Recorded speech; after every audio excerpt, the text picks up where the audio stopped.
siapa manusia yang pertama kali melaksanakan ibadah puasa. Kalau kita mau lihat di dalam salah satu keterangan disebutkan di dalam kitab tafsir Jalalain Al-Hasyatus Shawi,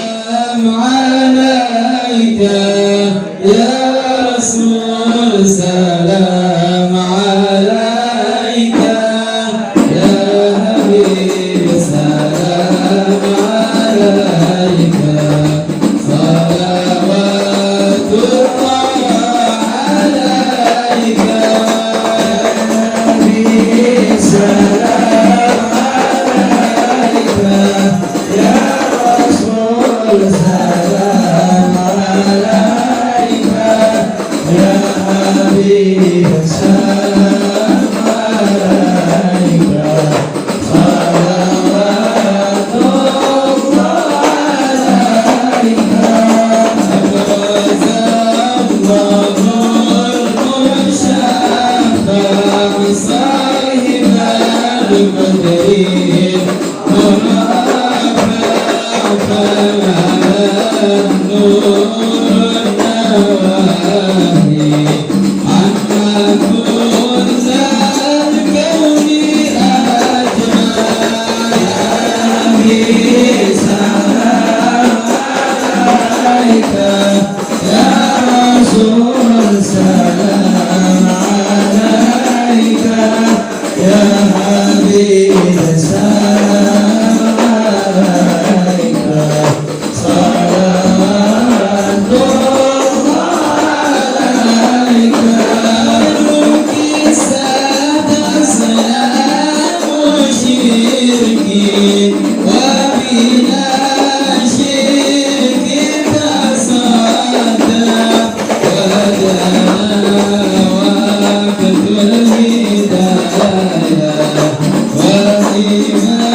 Alhamdulillah, di bawah gurun hujan yang begitu berat, begitu banyak rahmat Allah Subhanahu wa Ta'ala yang diturunkan kepada kita pada saat ini, di mana ini tidak menyurutkan daripada semangat kita di dalam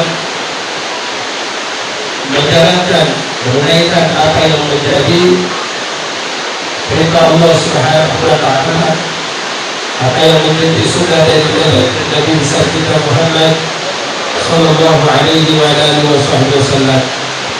Mudah-mudahan hadirnya kita, terkumpulnya kita di tempat yang insyaallah penuh dengan kemuliaan ini menjadi sebuah wasilah atas kebaikan-kebaikan yang Allah Subhanahu wa Ta'ala akan turunkan dan berikan kepada kita, tidak hanya di dalam kehidupan dunia, tapi insyaallah di dalam kehidupan akhirat kita nanti. Amin ya rabbal alamin. Salawat keliling salam marilah kita limpah curahkan kehadiran junjungan alam kekasih Allah baginda Nabi besar kita Muhammad sallallahu alaihi wa alihi wasallam. Mudah-mudahan kita menjadi umatnya, kita menjadi orang-orang yang berjalan di atas syariat dan sunnah beliau. Kita bisa mendapatkan salah satu kemuliaan yang telah Allah janjikan, yang telah Allah akan berikan kepada kita sebagai umat daripada baginda Nabi besar kita Muhammad sallallahu alaihi wasallam, itu melalui syafaatul ummah di yaumil qiyamah nanti. Dan pada akhirnya nanti kita bisa masuk ke dalam surga Allah Subhanahu wa Ta'ala bersama baginda Nabi besar kita Muhammad sallallahu alaihi wa alihi wasallam. Baik para hadirin dan hadirat yang sama-sama dimuliakan oleh Allah Subhanahu wa Ta'ala, di dalam pertemuan kita di pagi hari yang berbahagia ini, dan sekaligus pula pertemuan untuk tarhib Ramadan, dan untuk membekali diri kita, mempersiapkan diri kita masuk di dalam bulan suci Ramadan yang mulia. Seperti kita ketahui bahwa sesungguhnya bulan Ramadan merupakan salah satu bulan yang Allah jadikan dirinya sebagai penghulu daripada para bulan. Allah jadikan Ramadan sebagai pemimpin daripada para bulan, karena li'azamati, kemuliaan yang Allah jadikan di dalamnya, yang Allah tidaklah berikan di dalam bulan-bulan yang lain. Tidaklah Allah jadikan di dalam hari-hari selain daripada bulan suci Ramadan. Dan sudah menjadi sebuah keharusan bagi diri kita sebagai manusia-manusia yang mengharapkan kebaikan, sebagai manusia-manusia yang tidak lepas daripada pengharapan kepada Allah Subhanahu wa Ta'ala melalui ampunannya, melalui kasih sayangnya, melalui keberkahannya, melalui pembebasan atas diri kita daripada api nerakanya Allah Subhanahu wa taala. Ini sudah menjadi keharusan bagi diri kita untuk mempersiapkan diri kita dengan sebaik-baiknya, agar kita bisa mendapatkan apa yang Allah Subhanahu wa taala janjikan kepada para hamba-hambanya melalui kemuliaan yang Allah turunkan di dalam bulan suci Ramadan.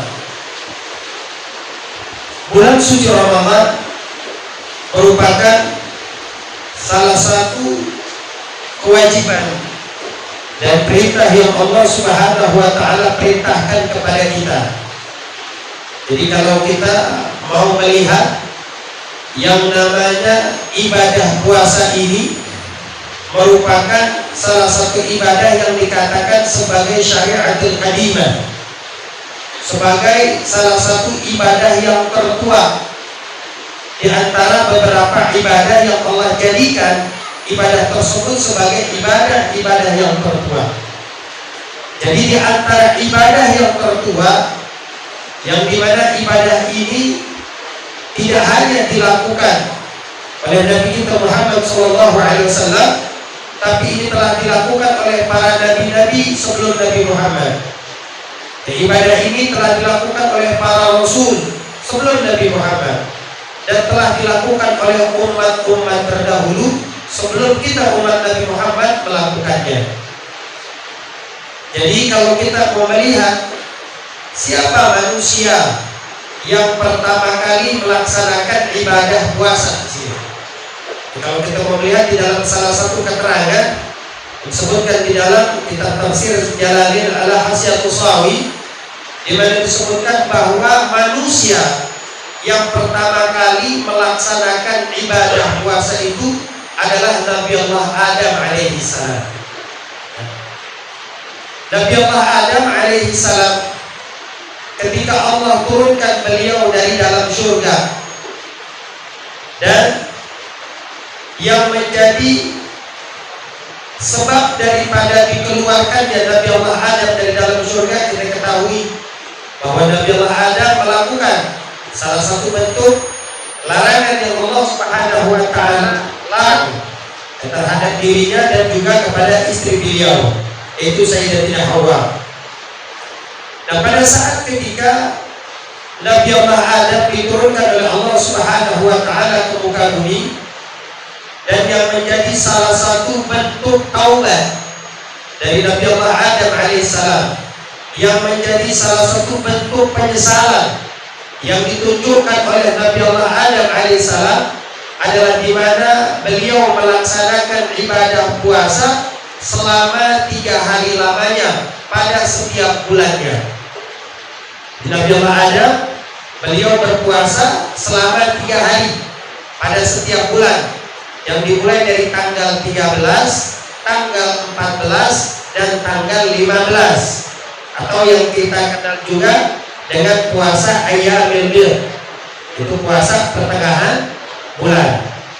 Sekarang hari Ahad ini merupakan pertengahan daripada bulan Sya'ban, dan kita masuk di tanggal yang ke-13.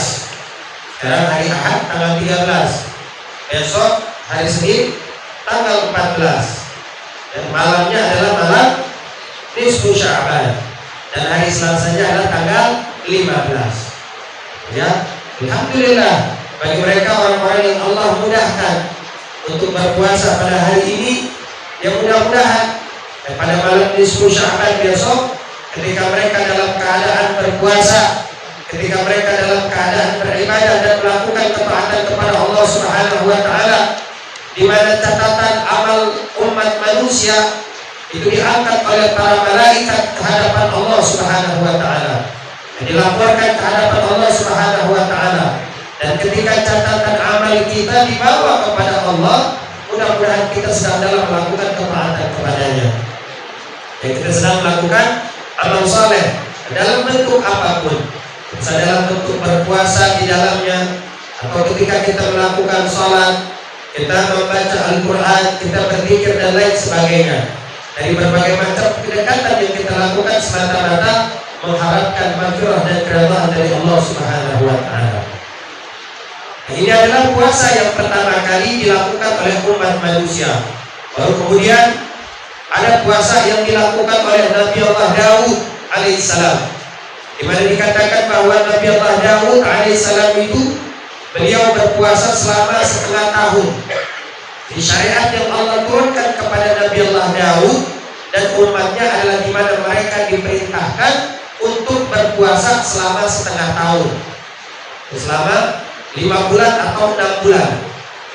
Dan puasa yang dilakukan oleh mereka itu dengan kaifiyah, dengan cara sehari berpuasa, sehari berbuka, atau yang kita kenal juga dengan puasa Daud, gitu ya.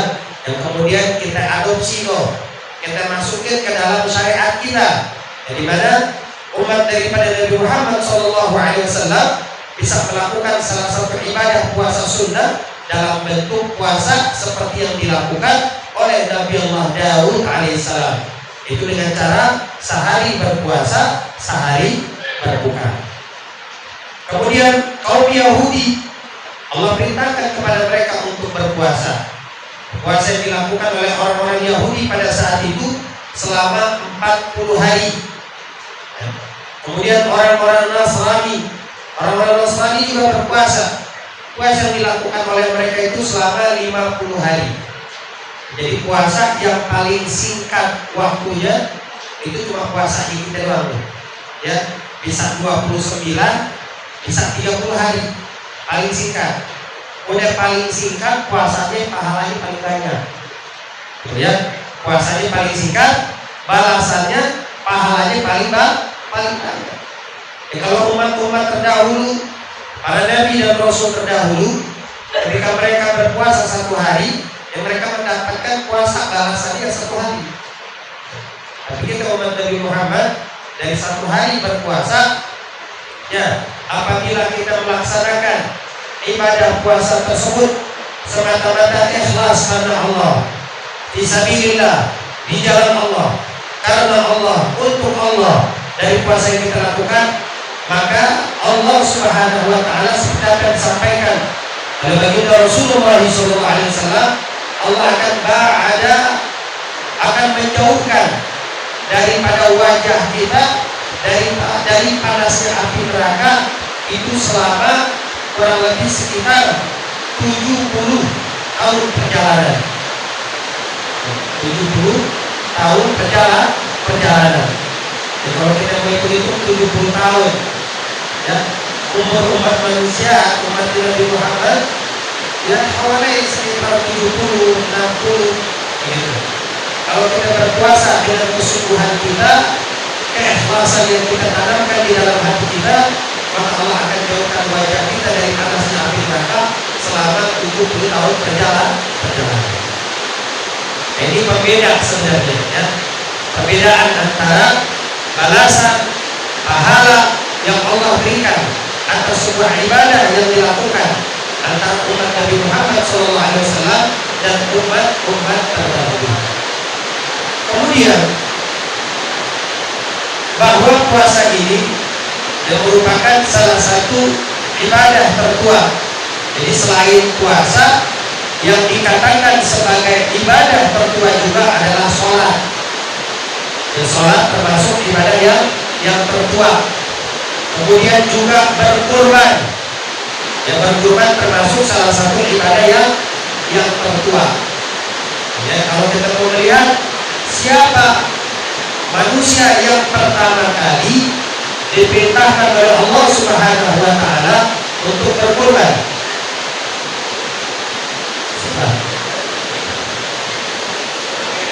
Nabi Ibrahim. Jadi manusia yang pertama kali diperintahkan oleh Allah untuk berkurban adalah anak-anak Nabi Allah Adam alaihi salam, bukan Nabi Ibrahim, ya. Jadi anak-anak Nabi Allah Adam alaihi salam, yaitu Qabil dan Habil, ya. Itu ketika Allah sebutkan di dalam Al-Quran, di mana Allah memerintahkan kepada Nabi Muhammad SAW untuk menceritakan kepada para manusia tentang kisah daripada keduanya. إِذْ قَرَّبَا قُرْبَانًا فَتَقُبِّلَ مِنْ أَحَدِهِمَا ahadihima wa lam yataqabbal minal akhar, di mana mereka berdua berkurban atas perintah Allah Subhanahu wa taala. Fataqabbala min ahadihima wa lam yataqabbal minal akhar, akan tetapi kurban yang diterima hanya salah satu dari mereka saja. Jadi ada korban yang diterima, ada korban yang tertolak. Kita tahu korban yang diterima itu adalah korbannya Habil. Dan korban yang tertolak adalah korbannya Habil. Dan kemudian ketika Habil melihat bahwa korban yang dipersembahkan untuk Allah itu tertolak, timbullah amarah yang begitu luar biasa. Sampai-sampai dia mengatakan kepada saudaranya, seperti apa yang Allah abadikan di dalam Al-Quran, la'aqtulanna, kata Qabil, saya akan membunuh kamu, kata Qabil. Tapi apa yang dikatakan oleh Habil? Habil mengatakan, inna Allah yataqabbalallahu minal muttaqin, sesungguhnya Allah akan menerima satu ibadah yang dilakukan oleh orang-orang yang bertakwa, orang yang bersungguh-sungguh di dalam taqarrub, dalam mendekatkan diri mereka kepada Allah Subhanahu wa taala. Jadi ini merupakan tiga ibadah. Tiga ibadah yang tertua yaitu berpuasa, kemudian sholat, kemudian berkurban. Dan perintah di dalam melaksanakan ibadah puasa ini itu berbeda, jadi bertahap. Allah menurunkan perintah untuk melaksanakan ibadah di dalam bulan suci Ramadan itu secara bertahap. Maksudnya apa? Jadi dibagi menjadi dua. Yang pertama, perintah itu turun dalam bentuk mukhayyar. Dan yang kedua, perintah tersebut diturunkan dalam bentuk muayyan. Apa arti mukhayyar dan apa arti muayyan di sini?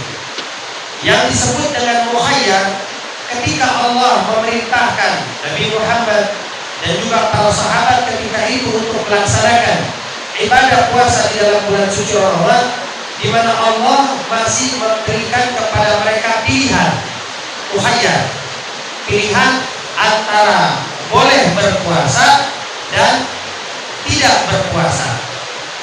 Jadi bisa pilih pada saat itu, ya, dikasih kebebasan. Ente mau puasa silakan puasa, tidak mau berpuasa juga nggak apa-apa.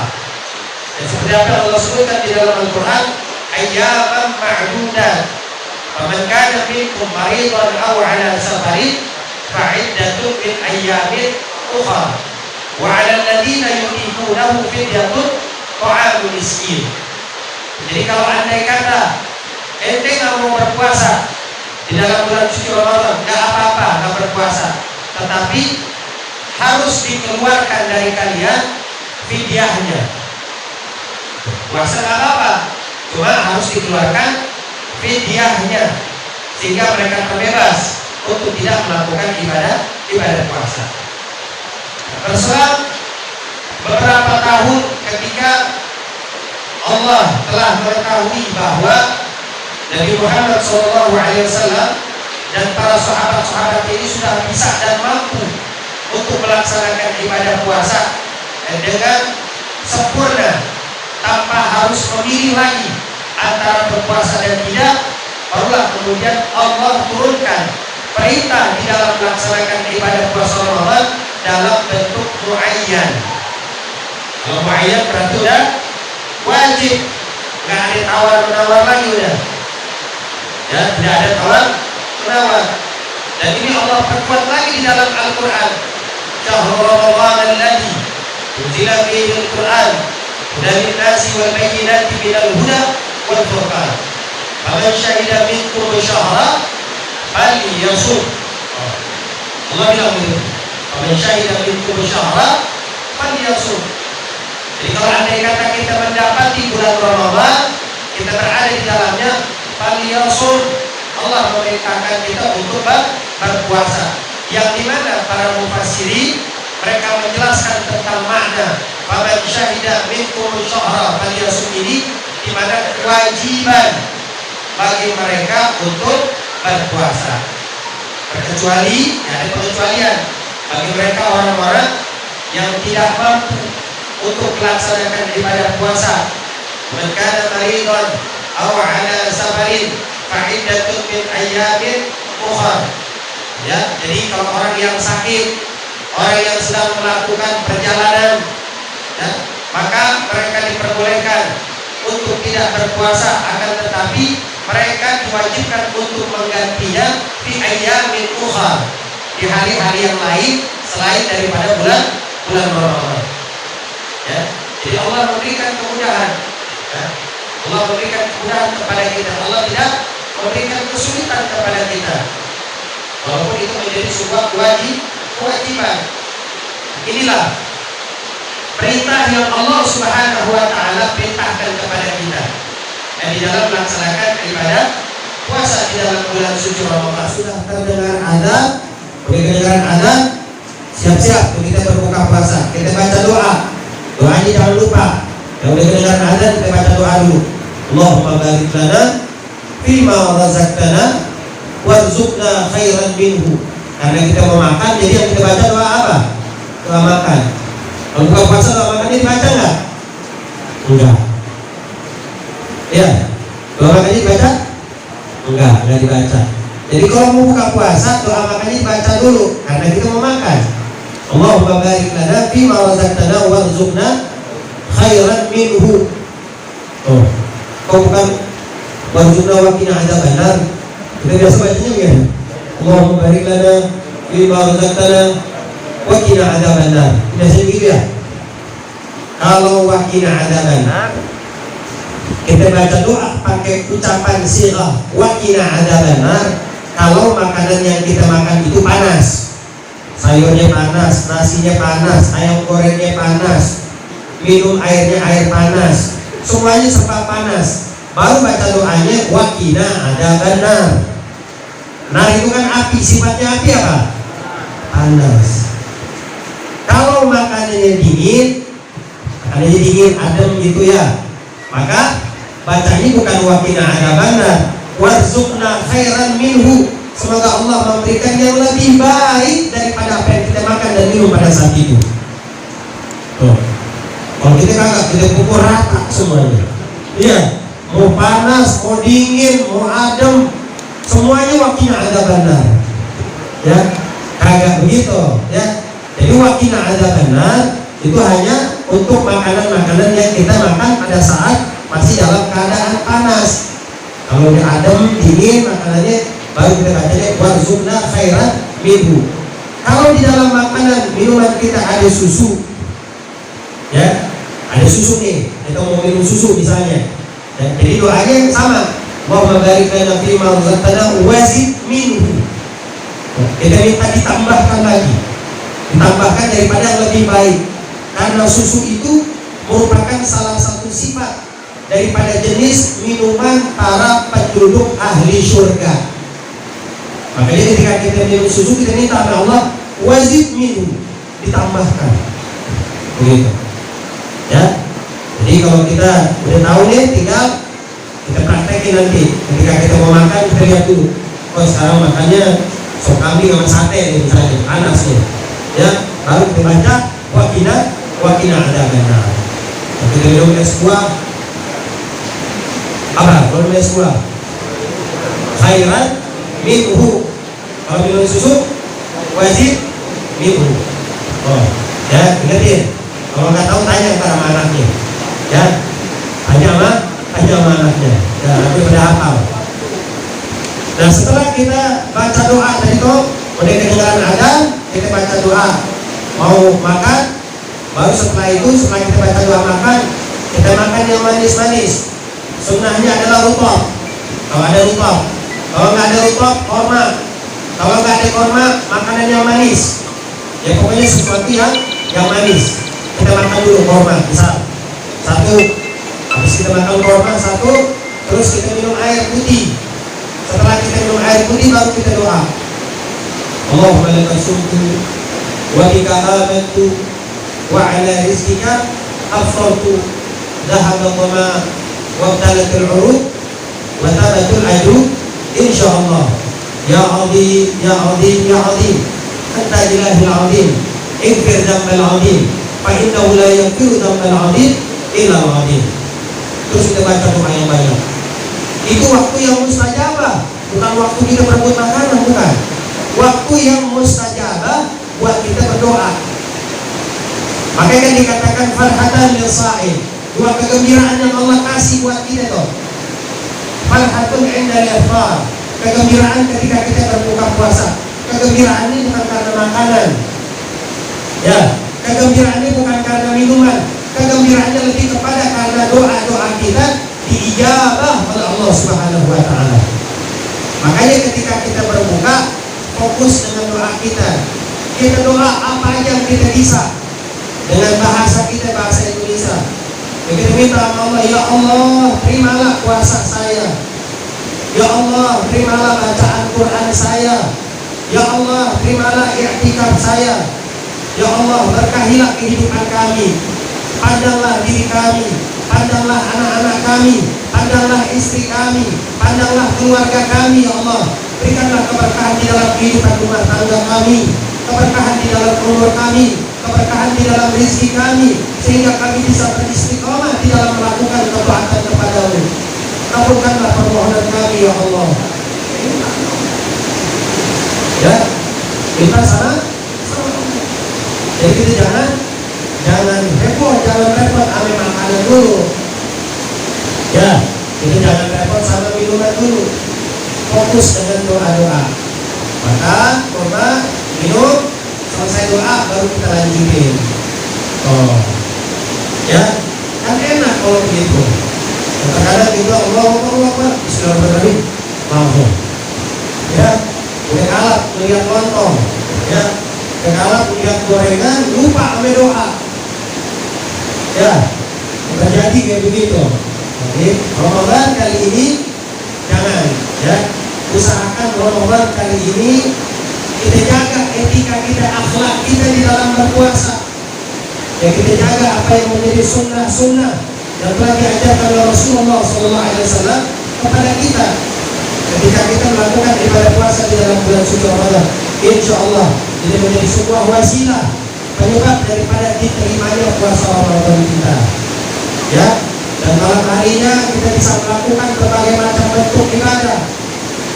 Kita bisa selain sholat tarawih, kemudian sholat witir, kemudian sholat tasbih. Ya, kalau bulan Ramadan sholat tasbih jangan ditinggal. Ya, bisa kan sholat tasbih? Bisa. Ya, jadi kalau bulan Ramadan biasakan untuk melakukan sholat tasbih. Jadi malam hari itu witirnya disempurnakan. Ya, witirnya disempurnakan. Dan kalau di masjid kita cuma dapat berapa rakaat biasanya? 3 rakaat di masjid. Ya, sempurnakan biar jadi 11. Gitu ya. Jadi kalau kita sholat witirnya kita bikin apa aja, gak usah kita bikin ganjil. Witirnya yang ganjilnya nanti kita kerjakan di malam hari. Contoh, kalau kita sholat tarawih di masjid, biasanya kita witir 3 rakaat, 2 rakaat salam, terus langsung bangun lagi 1 rakaat salam. Nah, ketika kita akan melanjutkan dengan sholat witir lagi di malam hari nanti, sebelum kita makan sahur, kita sholat dulu, kita witir dulu. Kita lanjutin tuh witir yang tadi.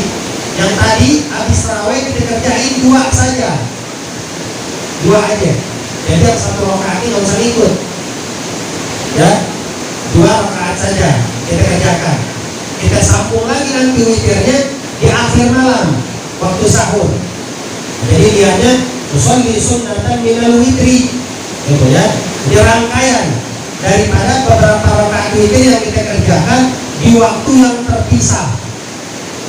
Habis tarawih 2 rakaat, nanti malam kita bangun sebelum kita makan sahur sholat witir lagi. Tadi udah 2, tambahin lagi jadi berapa? Jadi 9. Totalnya jadi berapa? 11. 2 rakaat salam, 2 rakaat salam, 2 rakaat salam, 1 rakaat buat penutup, dapat 11. Ya, apalagi kalau sholat witirnya sambil baca Quran. Ya, tadarus Qurannya dapat, sholat malamnya dapat, witirnya dapat, semuanya dapat. sekaligus kita lakukan. Jadi kita baca Quran ini bukan pada saat ketika kita duduk lagi santai saja, tapi kita tadarus Quran ini juga jadikan di dalam sholat-sholat sunnah yang kita lakukan. Seperti itu. Biasakan dan lakukan seperti itu. Insya Allah kalau kita terbiasa dengan hal-hal seperti itu, kebaikan-kebaikan yang kita lakukan di malam hari Ramadan, insya Allah nanti Allah langgengkan. Ya, Allah langgengkan ibadah yang biasa kita lakukan di bulan Ramadan. Ketika kita keluar dari bulan Ramadan, kita masih diberikan keistiqomahan. Karena orang kalau dia ibadah di bulan Ramadan sama di luar bulan Ramadan itu beda. Kalau di bulan Ramadan ini ibadah gampang ya, tarawihnya gampang, duhanya gampang, witirnya gampang, baca Qurannya gampang, kayaknya mudah benar gitu. Karena pada saat itu semua orang ibadah. Ya. Tapi nanti ketika kita keluar dari bulan Ramadan, udah mulai itu kita merasakan rasa berat. Yang tadinya biasa kita lakukan di malam-malam bulan Ramadan, keluar dari bulan Ramadan, malam-malamnya udah mulai berat. Sedikit demi sedikit udah mulai ditinggalin, Qurannya ditinggalin, witirnya ditinggalin, duha jadi diskon, dikorting. Dan yang tadinya 8 kalau Ramadan, dikorting jadi 2 aja lah, yang penting duha. Habis Ramadan, kualitas ibadahnya makin menurun, bukan malah makin meningkat. Jadi jangan, kita jaga keistiqomahan kita di dalam melaksanakan ibadah kepada Allah Subhanahu wa Ta'ala. Mudah-mudahan di dalam bulan suci Ramadan yang sebentar lagi kita akan masuk ini menjadi titik balik bagi diri kita untuk kembali kepada Allah Subhanahu wa Ta'ala. Dengan keistiqomahan yang kita lakukan di dalam setiap ketaatan kepadanya, dengan amal saleh yang kita lakukan di hadapannya, dan dengan berbagai macam bentuk aktivitas semata-mata mengharapkan keridhaan dan maghfirah dari Allah Subhanahu wa Ta'ala. Mudah-mudahan Allah panjangkan umur kita dalam taat kepadanya. Allah berikan kemudahan di dalam rezeki dan pekerjaan kita. Allah berikan kemudahan di dalam mendidik anak-anak kita, agar anak-anak kita menjadi anak-anak yang salihin dan salihat. Dan pada akhirnya nanti ketika kita kembali kepada Allah, mudah-mudahan Allah kembalikan kita dalam keadaan husnul khatimah. Allah kembalikan kita dalam keadaan baik. Allah kembalikan kita dalam keadaan sujud. Allah kembalikan kita dalam keadaan melakukan ketaatan kepadanya. Allah kembalikan kita dalam keadaan Allah telah menunjukkan kepada kita kenikmatan alam kubur, kenikmatan alam barzakh, kenikmatan alam akhirat yang akan kita tempati nanti. Dan pada akhirnya pada saat itu kita memohon mudah-mudahan ketika ruh kita dicabut oleh Allah Subhanahu wa Ta'ala, baginda Nabi Muhammad SAW hadir untuk mengiringi daripada ruh kita. Inilah keinginan yang terbesar yang kita minta kepada Allah Subhanahu wa Ta'ala, agar kita ditempatkan bersama orang-orang yang baik, baik di dalam kehidupan dunia ataupun di dalam kehidupan akhirat nanti. Amin amin ya rabbal alamin. Mudah-mudahan sedikit daripada apa yang saya sampaikan ini bisa memberikan kemanfaatan untuk pribadi saya menyampaikan dan umumnya kepada para hadirin, dan kami atas nama pribadi, atas nama para asatidzah juga mengucapkan permohonan maaf yang seluas-luasnya. Permohonan maaf yang seluas-luasnya atas kekhilafan, kesalahan, tingkah laku dan perbuatan yang telah kami lakukan selama 11 bulan kemarin tuh. Ya, mudah-mudahan permohonan maaf ini bisa diterima. Ya, permohonan maafnya bisa diterima. Ya, kita sebagai manusia tidak lepas daripada khilaf, daripada salah, daripada lupa dan kelalaian. Insyaallah mudah-mudahan Allah Subhanahu wa Ta'ala memberikan kebaikan daripada setiap permohonan maaf dan pemaafan yang kita berikan kepada saudara-saudara kita. Amin ya rabbal alamin. Hadallahu wa iyyakum ajma'in. Wassalamualaikum warahmatullahi wabarakatuh.